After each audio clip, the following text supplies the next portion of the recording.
Welcome to my YouTube channel. It's good having you back. And if you're not subscribed, kindly subscribe.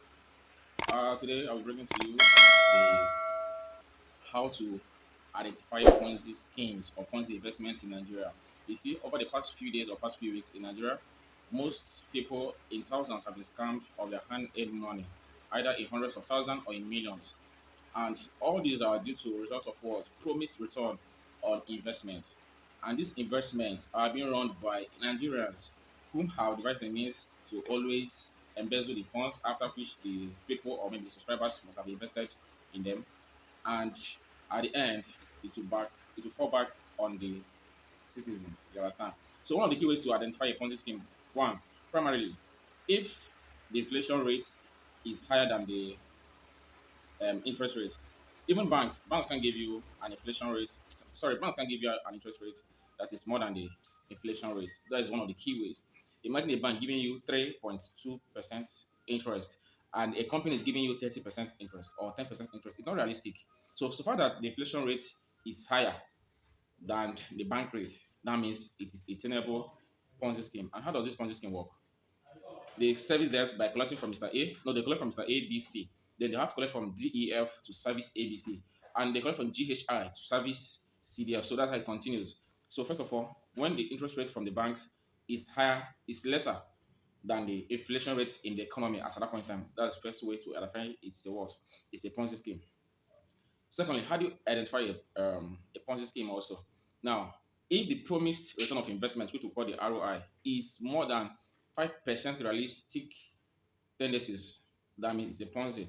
And it often happens when the company are in less than 5 years or 10 years in existence. It takes real people say that it takes like 10 years, 15 years for a company to break even, that is to make profit, to do what? To start even calling for or floating for shares.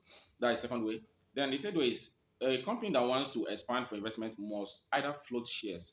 I'm not an accountant and I'm partly an economics student, and for a company to request for the public's money, it must be through shares. So any company that is telling you that, or any organization that telling that bring 100,000, 1 million, 5 million, and get 30% or 10% of your investment under 6 months is unrealistic. Like it's a Ponzi and it's going to crash. So believe me, for you to, if you want to invest, there are many ways to invest. Either invest in land, real estate, and bet me, you have many fraudulent real estate companies everywhere now.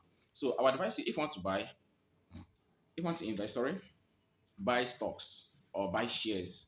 And you can do this on three amazing platforms I'll give you. You can either use Bamboo, Passfolio, and what's another one? Passfolio, Bamboo. I remember the third one, then I'll give you.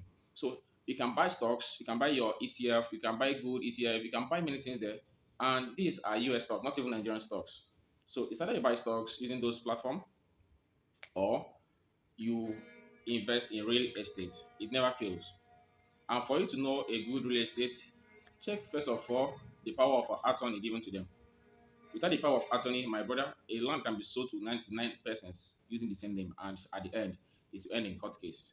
So, having said that, in sum, what I'm trying to say, how to identify Ponzi schemes in Nigeria is one: if the bank interest rate is lesser and the inflation rate is higher than what the company or the organization is promising. Two, if the company is less than 10 years of existence, it is hard for a company to start up in 2022 and break even in 2022. Very impossible. It's unrealistic. So how do they get money to pay or service debt? I remember there are many liabilities that will pay for, either servicing what is it called, salaries, operational costs, blah blah blah. So how would they be able to service and maintain paying ROI under a year? So if a company is less than 10 years or less than, let's say, 10 to 15 years and they have not broken even, my dear, don't invest. And before you invest, try to ensure that that company shows you their financial record. Without financial records, it is unrealistic. And I think you must know that. Let me warn you guys. Another company might come up, we have seen what happened, that SEC froze the account of Chinmark, Ovaioza, each rich. There are many of them, there are hundreds of them. Now, another company might come out tomorrow, you have the SEC license, and they'll still what? Be doing or offering Ponzi investment. So with this 3 point of mine, I'm able to advise you and enlighten you on how to do what? On how to identify Ponzi schemes in Nigeria, and I'm able to share with you how you can invest your money. If you watch my past videos on how to reduce employment, you see where I highlighted the many other ways you can do what? Make money, either invest in human capital development, or invest either in real estate, or invest in what? Buying of stocks. So having said that, if you have not subscribed, if you got a value from this video, give us a thumbs up and subscribe to our channel. Thank you. See you next time.